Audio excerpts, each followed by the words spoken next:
আমি শুধু বাংলায় বলবো। হ্যাঁ,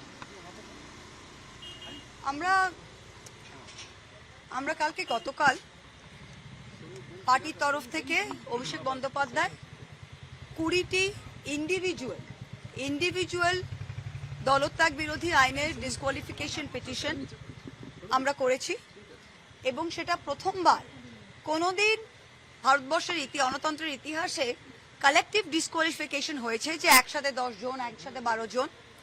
এবার প্রথমবার আমরা এই 20 জন গদ্দারকে ইন্ডিভিজুয়াল আমরা ডিসকোয়ালিফিকেশন পিটিশন, সেটা আমি কালকে গিয়ে জমা দিলাম প্রথমে। তারপরে মাননীয় স্পিকারের কাছে আমাদের সর্বভারতীয় সাধারণ সম্পাদক অভিষেক ব্যানার্জি, কল্যাণদা, সৌগতা এবং আমি গিয়ে কথা বললাম। এখন পশ্চিমবঙ্গের মানুষদের, স্পেশালি আমাদের কর্মীদের মধ্যে অনেকে হয়তো বুঝতে পারছে না কি হচ্ছে। রোজ কিছু না কিছু হচ্ছে, রোজ মিডিয়ার সামনে কিছু দেখছে। আমাদের অনেক ভালো কর্মী যারা নিজের ঘাম রক্ত দিয়ে এই দলটা তৈরি করেছে। এই দলটা কোনো নেতা তৈরি করেনি, কেবল মমতা ব্যানার্জি তৈরি করেছে আর কর্মীরা তৈরি করেছে। তাই আজকে প্রত্যেকটা কর্মীদের উদ্দেশ্যে আমি বলছি, আর যে যেখানেই যাক না কেন, জেলা পরিষদ যদি যায় যাক, এমএলএ যায় যাক, এমপি যায় যাক, এরা প্রত্যেকে গাদ্দার। আমরা এদের বিরুদ্ধে দলত্যাগ বিরোধী আইন প্রয়োগ করব।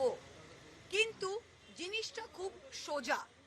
জিনিসটা কি, যে যদি আমি একজন সাংসদ, আমি একজন এমপি মহুয়া মৈত্র, আমি কৃষ্ণনগর লোকসভা কেন্দ্র থেকে তৃণমূল কংগ্রেসের টিকিটে জিতেছি, আমি 60,000 ভোটে জিতেছি এবং আমার মুখ দেখে কেউ ভোট দেয়নি, মমতা ব্যানার্জির মুখ দেখে ভোট দিয়েছে এবং আমি দলের প্রতীকে নির্বাচিত। প্রত্যেকটি সাংসদ, 28 জন সাংসদ, নুরুলদা মারা গিয়েছেন, 28 জন সাংসদই যারা রয়েছেন তারা তৃণমূল কংগ্রেসের নির্বাচিত সাংসদ, দে are not independent.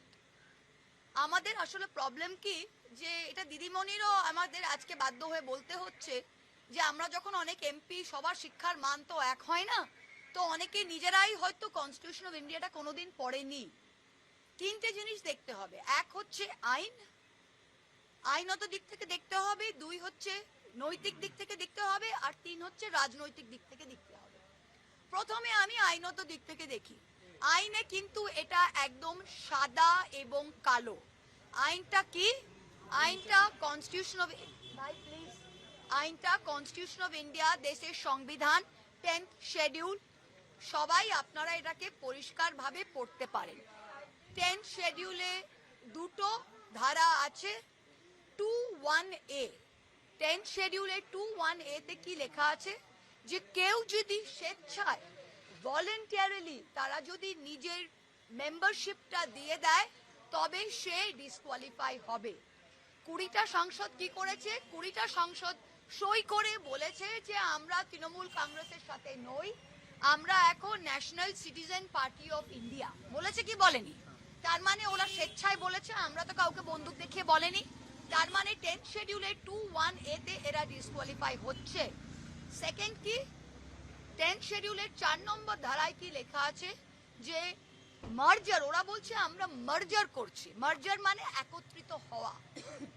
মার্জার legislative party করতে পারে না, পলিটিক্যাল পার্টি করতে পারে। পলিটিক্যাল পার্টি আর লেজিসলেটিভ পার্টির মধ্যে পার্থক্যটা কি? একজন মা, একজন সন্তান।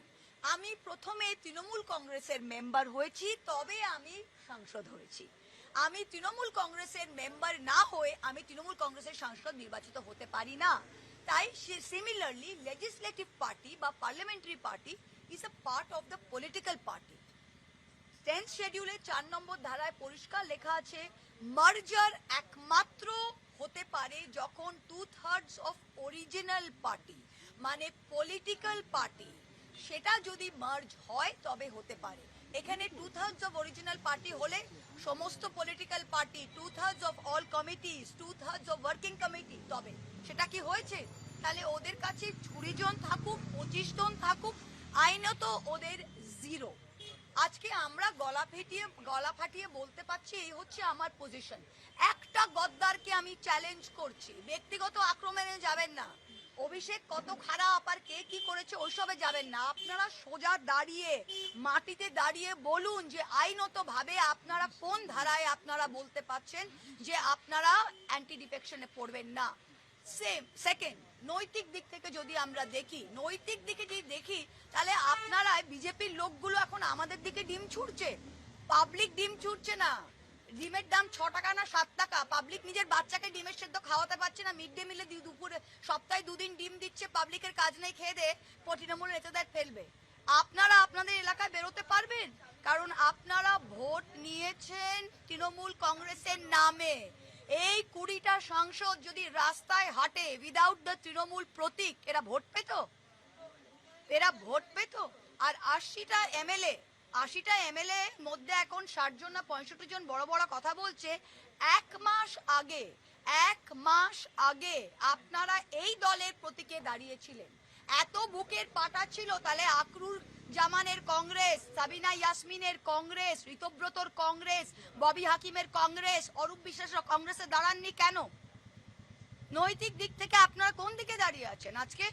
আপনারা বলছেন চিঠি লিখে যে আমাদের দলের টাকা, দল থেকে হোয়াইটে 25 লাখ টাকা প্রত্যেকটা এমএলএ এর অ্যাকাউন্টে ঢুকেছে, এক্সপেন্ডিচারে সেই 25 লাখ টাকা খরচ করে তারা এমএলএ হয়েছে। আজকে তারা বলার চেষ্টা করছে যে ব্যাংক অ্যাকাউন্টে হ্যান হয়েছে ত্যান হয়েছে, এগুলো ফুললি কমপ্লায়েন্ট, লিগালি অডিটেড, প্রত্যেকটা পলিটিক্যাল পার্টির অডিটেড অ্যাকাউন্টস থাকে। 3 নম্বর, রাজনৈতিক দিক থেকে তারা এই বললাম না, এই কোটি কোটি টাকা আর ভয়, কিসের ভয়? ভয় কিসের? আমাকেও ইডি সিবিআই গেছিল, আমার ভয় নেই। ভয় কিসের? ভয় হচ্ছে নিজের সম্পত্তি বাঁচাবো, ভয় হচ্ছে আমার আলামিন মিশনে স্টেক আছে সেটা বাঁচাবো, ভয় হচ্ছে আমার ক্যারিয়ার শেষ, কোন কালে আমি অভিনেত্রী ছিলাম সেটা শেষ, কোথায় 2-3টে শো আছে সেগুলো ক্যান্সেল হবে। ভয় কিসের? বড়োদায় আমি ইললিগালি জমি দখল করেছি, হাইকোর্ট আমার ডান্ডা মারছে, সেগুলো ভয়। ভয় কিসে? নিজের পাপের ভয়। তা আজকে নিজের পাপের ভয় আর টাকা খাওয়ার জন্য গেছে। আমি লিখে দিতে পারছি যে এদের যদি এইটুকু রাজনৈতিক বা নৈতিক সেন্স থাকে, তৃণমূল কংগ্রেস পছন্দ নয়, নো প্রবলেম। অভিষেক পছন্দ নয়, নো প্রবলেম। মমতাদি কথা শোনে না আপনার, খুব ভালো। বাসনিয়া সাহেব আপনাকে কোনো অসিত মাল বলছে, আমায় কোনোদিন মমতাদি ডাকেনি। আল্লাদি 2বার এমএলএ এমপি হলেন মমতাদির মুখ না দেখেই, তা যান না নিজের মুখে একবার লড়ে দেখান না। বাসনিয়ার বউ নিজে এমএলএ, সে এমপি, সে বলছে আমার সাথে ডিসকাশন হয়নি। ডিসকাশন হয়নি তোর বউকে কি আমরা রাস্তা থেকে তুলে টিকিট দিলাম যে তোর সাথে ডিসকাশন হয়নি? মানে এগুলো যুক্তিহীন কথাবার্তা। আর আমি কর্মীদের বলছি এদের যেতে দিন। প্রত্যেকটা জেলা পরিষদ, আজকে নদিয়া জেলা পরিষদ ওরা অনাস্থা আনছে, আমি বলছি ফেলতে দাও জেলা পরিষদ, 1 পয়সা দেব না। 10 জন এসে তারা জেলা পরিষদ, এদের আমরা জিতিয়েছি, কর্মীরা জিতিয়েছে। আজকে জেলা পরিষদের নির্বাচিত সদস্যরা বলছে আমাকে 10 লাখ টাকা দিন, আমি অনেস্ত বুড়িয়ে দেবো। দরকার নেই, ফেলে দাও, দরকার নেই, ইস্পার উস্পার হোক। আমরা 5 জন দাঁড়িয়ে থাকবো, কিন্তু এই দলকে আমরা তুলবো। বাংলার 2,60,00,000 ভোটার ভোট দিয়েছে বিজেপি বিরোধী ভোট। তারা বিজেপিকেও ভোট দিতে পারতো, দেয়নি, আমাদের দিয়েছে। সেই ভোটটা মমতা ব্যানার্জির ভোট, তৃণমূল কংগ্রেসের কর্মীদের রক্তের ভোট। এই ভোটটা কোনো মেম্বার যদি ভাগতে চায় ভাগো। নতিটাকা 1 পঞ্চায়েতে আপনারা পঞ্চায়েত ফেলবেন, ফেলেন। এই দুটো চোর মেম্বারকে নিয়ে ভোট চাইতেও যেতে পারছি না, ফেলেন। জেলা পরিষদ ফেলবেন, ফেলেন। যে যাবার যান, কর্মী থাকবে, কর্মী তৈরি করেছে আর মমতা ব্যানার্জি থাকবে। আর আমরা যদি 7-8 জনও থাকি, আমরা কিন্তু বিজেপিকে ফিনিশ করে আমাদের দেশটাকে বাঁচাবো। এইটাই আজকে আমাদের বলার আছে। महुआदी आपने बोला कि दल त्याग कानून का इस्तेमाल करेंगे। Yes. वो जो 20 हम लोग ऑलरेडी डिस्क्वालिफिकेशन पिटीशन दे दिया है। और क्या प्रोसेस है इसका, थोड़ा बता प्रोसेस बहुत सिंपल है। देखिए, डिस्क्वालिफिकेशन पिटीशन नॉर्मली ये ग्रुप से एक साथ करते हैं, हम लोग इंडिविजुअली किया है। इंडिविजुअली क्या है, मिताली बाग के ऊपर किया है, शताब्दी राय के ऊपर किया है। हर केस में हम लोग ने एग्जाम्पल दिया है कि ये वॉलंटरली कहा है कि हम तृणमूल कांग्रेस के साथ जुड़े नहीं चाहते हैं। दैट मीन्स 10th शेड्यूल का 2(1) में ये डिस्क्वालीफाई होता है, प्लस ये 4 में 10th शेड्यूल का पार्ट 4 में ये खुद ही बोला है कि हम क्या नेशनल क्या पार्टी है, जो पार्टी का नाम ही नहीं जानता है, उस एनसीपी पार्टी के साथ हम जुड़ेंगे। तो अब मर्जर तो आप लेजिस्लेटिव पार्टी कर ही नहीं सकते, तो आप पॉलिटिकल पार्टी तो हुआ नहीं है मर्जर हमारा। तो ये दोनों में इनका जाता है। अभी क्या कर सकता है, अभी हमने स्पीकर को दिया है। अब आपको पता है हमारा देश का कानून एक चीज है और उसका इम्प्लीमेंटेशन, उसका एग्जीक्यूशन और एक चीज है। तो अभी स्पीकर अगर जैसे सुनवाई ना करे 3 महीना रखेगा, 6 महीना रखेगा, जो भी रखेगा, हम लोग ने क्लियर कह दिया है कि इन लोग तृणमूल का पार्टी, इनको अगर छोड़ना है तो ये डिस्क्वालीफाई हो, ये रिजाइन करे और जीत के आए। बीजेपी का एनडीए को इनको सपोर्ट करना है। कल रचना बनर्जी खड़ी होकर कह रही है कि ममता बनर्जी के साथ कोई दुश्मनी नहीं है। दुश्मनी क्यों होगी भैया, आपको तो टिकट दी है। अभी कह रही है कि मुझे एक पार्टी के साथ काम करना है, तो आप बीजेपी के साथ खुल्लम खुल्ला काम कीजिए ना, कौन रोका है आपको? आप रिजाइन कीजिए, बीजेपी से टिकट लीजिए, जीत के आइए हुगली से, किसने रोका है? मुर्शिदाबाद में खलीलुल साहब को हम कहते हैं आप जाइए बीजेपी में, जीत के आइए। आबू ताहिर साहब से कहते हैं क्या खुल्लम खुल्ला कीजिए। हम तृणमूल कांग्रेस कर रहे हैं भैया, खुल्लम खुल्लम करते हैं, मरते दम तक करेंगे। कोई रहे कोई ना रहे, हम करेंगे। जिसको रहना है रहे, जिसको नहीं रहना है भाड़ में जाओ। बंगाल की जनता ने 2,60,00,000 वोट हमें दिया है और जनता हमें अंडे फेंकने नहीं आ रही है। बीजेपी के 4 बदमाश आ रहे, ये कितना दिन इनका दम है हम भी देखेंगे, ठीक है? अकाउंट फ्रीज जो दिया गया उसको लेकर क्या बोलेंगे? अब देखिए ये पार्टी का इंटरनल मैटर है, हम लोग को जो करना है हम लोग करेंगे। पर हम एक ही चीज हमको बताना चाहते हैं कि जिसने कंप्लेन किया है वो तो आप लोग देखा है यार, हम और कुछ नहीं बताएंगे। उन्होंने आप वेबसाइट में, इलेक्शन कमीशन का वेबसाइट में हर कैंडिडेट का एक्सपेंस अकाउंट, एमपी एमएलए जब अकाउंट हो जाता है ना तो एक्सपेंस का भरना पड़ता है, क्योंकि अगर आप एक्सपेंस नहीं भरे तो आप डिस्क्वालीफाई भी हो सकते हैं। तो हर एमएलए, जो ऋतव्रत बोलिए, संदीपन बोलिए, सब एमएलए का आप एक्सपेंस अकाउंट अगर आप इलेक्शन कमीशन का वेबसाइट में देखिएगा तो वहां पे एब्स्ट्रैक्ट में source of funds, bank transfer, RTGS, all India Trinamool Congress 25 lakh लिखा हुआ है। उन लोग का किसी का टोटल एक्सपेंडिचर 26 लाख है, किसी का 27 लाख है। भैया 27 लाख खर्च करके आप इलेक्शन जीते और 25 लाख आपको व्हाइट में तृणमूल कांग्रेस ऑडिटेड फंड से दिया और आप अभी भाषण दे रहे हैं। हाँ, अगर आप प्रोसीड्स ऑफ क्राइम से जीते हो तो रिजाइन करो भैया, खुद का दुकान खोलो और उस पैसा से जाओ लड़ो। लेकिन वो लोग रिजाइन नहीं कर रहे, उनका रिजाइन नहीं, क्योंकि उनका शर्म नहीं है, उनको यहाँ से भी खाना है और वहाँ से भी खाना है भाई। रिजाइन करे, रिजाइन करके जीत के आएंगे और बीजेपी उनको टिकट देगा। वो तो हर बीजेपी आदमी को, देखिए बीजेपी ने साफ कर दिया हमको तृणमूलीकरण नहीं करना है। बीजेपी जिस एमएलए को, जिस जिला परिषद को, जिस पंचायत को इतना दिन चोर चोर चोर चोर बोला, अगर आज तो उनके साथ ही वो घर में बैठ रहे, उनके साथ ही एक थाली में खा रहे, तो कल अगर रचना बनर्जी को ले, शताब्दी राय को ले, काकोली को ले, तो उनके अगेंस्ट में जो बीजेपी खड़ा हुआ था उसको तो टिकट डिनाई करके इनको टिकट देना पड़ेगा। तो अपना संगठन कैसे चलाएगा? तो बीजेपी इनको लिया है 2 साल इनको ये डीलिमिटेशन बिल पास करने के लिए। वो अब अभी बहुत डेस्परेट हो गया है डीलिमिटेशन बिल पास करने के लिए। जब डीलिमिटेशन बिल अगर हो सके, खुदा ना खास्ता अगर कर सके, करेंगे, उसको जैसा लिया है वैसा फेंकेंगे। ना हमारे टिकट में कभी जीत सकेंगे, ना बीजेपी उनको कभी टिकट देगा। There political career is finish. Definitely हम लोग लेके, देखिए disqualification is black and white, ये आप भी समझ सकते हैं। The disqualification act, the anti defection is very clear. 10th schedule Indian constitution, Section 21A, Section 4.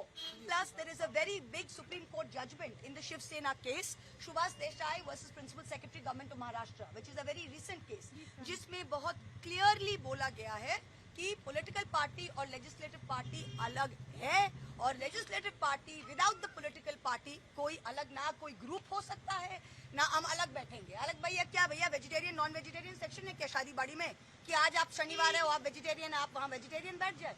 ये क्या बात है क्या?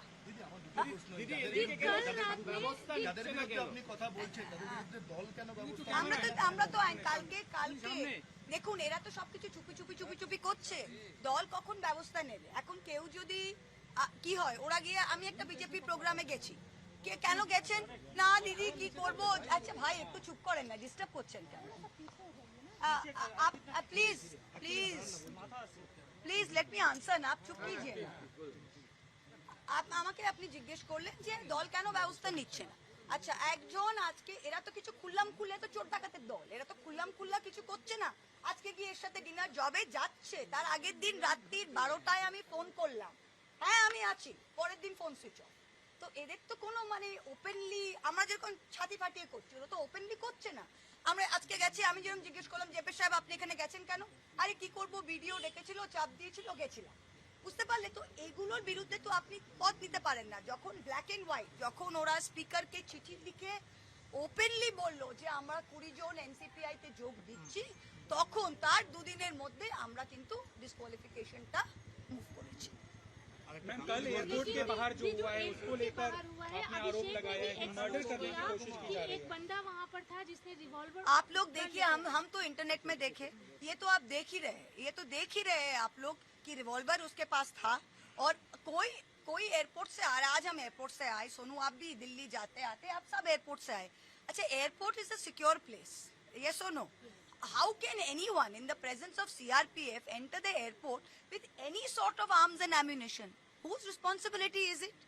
अभिषेक is the leader of our party, और ये हम बार बार बोल रहे हैं ना, ये दिखाना चाहते हैं कि जन आक्रोश, ये कोई जन आक्रोश नहीं है, ये बीजेपी का युवा मोर्चा, बीजेपी का महिला मोर्चा, बीजेपी का जितना है, ये दिखाना चाहते हैं। एंड दिस इज, देखिए ये कितना दिन करेगा, कितना दिन करेगा, लोग तो देख रहे हैं। This is jungle law, this is break down of law and order. इतना दिन उन लोग तृणमूल को बोलते थे कि तृणमूल ये किया, तृणमूल क्यों क्या, आज वो जो कर रहे हैं वो तो सब कोई देख रहा है। Of course they have done it. PM Delhi Kolkata में কাকুলি ঘোষ দোস্ত আজকে বলেছেন যে তাদের বিরুদ্ধে একটা অভিযোগ তোলা হচ্ছে, তারা নাকি 4 কোটি টাকা 5 কোটি টাকা নিয়ে তারা ভালোবাসে তারা গেছে, আইনের দ্বারস্থ আচ্ছা, হবেন। নিশ্চয়ই হবে। আমি ইনভাইট করছি, ওরা ভালোবাসায় গেছে। যেই এমপিরা গত 2 বছর আগে এই দলের সিম্বলে, এই দলের ফান্ডসে, এই মমতা ব্যানার্জির মুখে এসে যারা গত 2 বছরে নিজের সাংসদ, নতুন কয়েকজন হয়েছে, ফার্স্ট টাইম এমপি হয়েছে, 14 গোষ্ঠী থেকে এমপি হতো না, মমতা ব্যানার্জির দৌলতে হয়েছে। এমপির যত সুযোগ সুবিধা সবকিছু নিয়েছে। কেউ আছে যে কোনোদিন পলিটিক্সও করেনি, এমনও লোক হয়েছে যারা এমপি হয়েছে, কোনোদিন পলিটিক্স, দলের ভালো 4টে কর্মীকে কেটে তাদের টিকিট দেওয়া হয়েছে। তারা আজকে তারা দাঁড়িয়ে বলুন যে কোন কারণে তারা এনডিএ কে সাপোর্ট করছে, কোন কারণে। কারণ 1 মাস আগে অবধি যখন আমরা বিধানসভা নির্বাচন চলছিলাম, তখনও তাদের প্রবলেম ছিল, যদি অভিষেক ইজ দ্য প্রবলেম বা দল ইজ দ্য প্রবলেম, তাহলে 1 মাস আগেও সেটা প্রযোজ্য ছিল। তাহলে এই এমপি গুলো 1 মাস আগে অবধি তারা কিন্তু গলা ফাটিয়ে বাজেট সেশনে ঝগড়া করতো যে আমি বলবো দলের হয়ে। তারা হেলিকপ্টারে করে, আমি প্রচার করেছি রিক্সায় করে, বোলেরো গাড়িতে, হেলিকপ্টারে করে তারা দলের টাকায় প্রচার করেছে। তারা আজকে আমাদের নীতি শেখাবে কেন? আইনত দ্বারস্থ হন না কেন? What is the problem? Ma'am PM Kolkata में है, बहुत भरा बोला हमको पीएम के बारे में मत बोलिए बाबा, पीएम अपने बारे में ही बोलिएगा, और पीएम को बोलिएगा आज कोलकाता से बड़ा बहुत इश्यूज चल रहा है, सारा देश में जो चल रहा है, नीट के साथ जो हुआ है, बंगाल में 22 लाख, हमारा ऑल ओवर इंडिया 23 लाख जो who have been hit by NEET. आज नीट में ऐसा हो रहा है कि एनआईए को यूज करके, टेलीग्राम को बंद करा के आज नीट परीक्षा लेना पड़ रहा है इस देश में। ये हालत हुई है। And look at what has happened. ये पाकिस्तान को आप लोग बोलते थे पाकिस्तान फेल्ड स्टेट है, पाकिस्तान फेल्ड स्टेट है। आप जाके इजराइल के साथ कोई वेक्सा मेडल ले रहे, और आज पाकिस्तान ट्रम्प के साथ बैठ के आज बड़ा डिप्लोमेट बन गए। हम लोग कहाँ हैं? Where is our foreign policy? देखिए, प्रधानमंत्री को आके योगा करे हमारे देश में, हम बहुत खुश है। योगा सबको करना चाहिए, और बंगाल में तारकेश्वर जैसी सुंदर जगह में आके योगा कर रहे, हम उससे डबल खुश है। पर योगा करना उनका काम नहीं है। उनका काम है देश का विदेश नीति संभालना, उनका काम है देश का इकोनॉमी संभालना, उनका काम है देश के फ्यूचर जनरेशंस का जो एजुकेशन पॉलिसी है उनको संभालना। तो पहले वो सब काम करें, फिर योगा, कार्डियो, डम्बेल सब कुछ करिए। ट्रम्प क्या बोला? He is got a killer instinct. आप उसको क्या कहते हैं? Killer instinct. आपको क्या कहते हैं? He is a killer, he looks soft but is a soft. तो आपको ये क्या लगा? आपको ये तारीफ लगा? हम लोग नॉन अलाइंड मूवमेंट से आए हैं। हमारा प्रधानमंत्री को आज कोई बोले कि वो किलर है, आपको कैसा लगा? मुझे तो ये कॉम्प्लीमेंट नहीं लगा। थैंक यू जी, बस हो गया।